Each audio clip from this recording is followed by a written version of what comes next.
What's going on, everybody? My name is Cole, aka Trans Spirit Indigo. I am a soul, like you, having a human experience, but I happen to be transgender.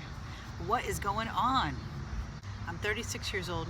When I was 20 years old, I learned that there was a word for what I had felt for almost my entire life, and that word is transgender. I realized that there was a word for how I'd felt, and it made me feel a lot better to know that there was an actual term for this. And I just went from there.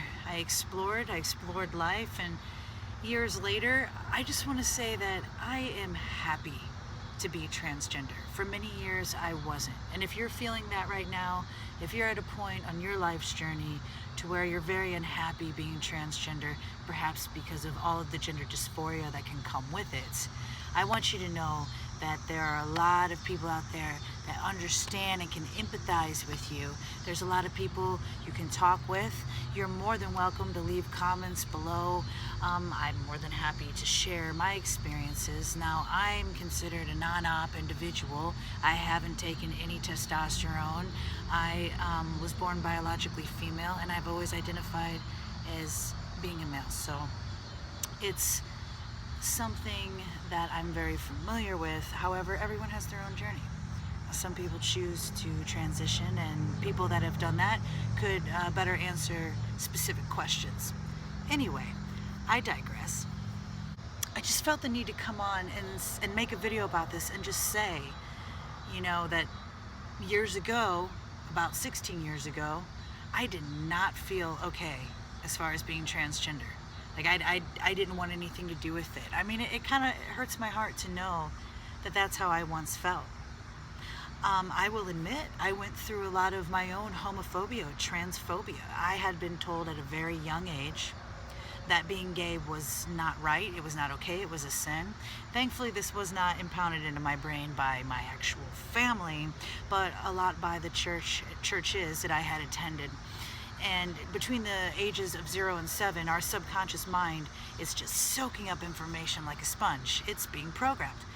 And a lot of those beliefs, unfortunately, they stuck with me for a long while until I became aware that I had these negative beliefs and scripts running through my mind, in my subconscious mind, about being gay, about being transgender and who I am.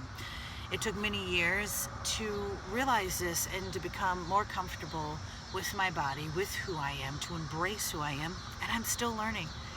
I'll probably continue to learn, I would hope, for many years to come. But as we speak, in this now moment, after realizing what the word transgender meant in 2004, fast forward, it's the year 2020, I feel happy and thankful to be transgender. It feels like a very unique experience to me.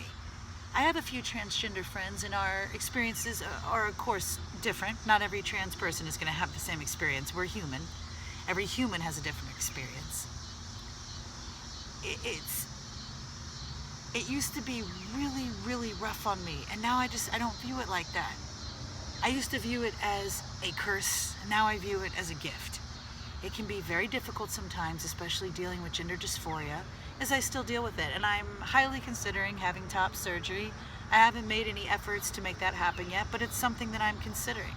Now, however, I am personally not considering taking testosterone. I'm a singer and I don't want to change my voice. But I have been considering top surgery. Now, this would be something to help me deal with current gender dysphoria issues. But as the years have gone by, the gender dysphoria that I experience now is nothing like it used to be. The more I learn to embrace myself, now what does that even mean, learn to embrace myself? I guess you could say it was starting to take inventory. I mean, you could even get a notebook and pen and paper and write this down, but take inventory of the things that you don't like about yourself. And then underneath, write what you do like about yourself. Change your script. There's actually something called scripting. I can get into that another time. I think I mentioned it before. It has to do with the law of attraction, but this is just any kind of negative scripts you're running about yourself, which can entail gender dysphoria. I know it does for me. I will write it out. I am a handsome man. When I have the thought, oh, you're not really a man, you're a girl, and yeah, you feel like a guy, but you're still a girl, you're still in a girl body. That's the gender dysphoria talking. That's the negative scripts. Now write out, I am a man. I am so thankful to be a man. There's a lot of scripting that you can do. If somebody, just off topic, like as far as scripting goes, and not the topic of being transgender, but a person could be dealing with money and they could be running negative scripts in their subconscious mind and believe deep down that they're not worthy of making lots of money. And that would be something they could write down in their journal and then scratch it out, or not scratch it out, and write below it, beside it, whatever works for you. Money comes to me easily. I am swimming in abundance. That's kind of what scripting's about. So that could be a tool that could help you heal.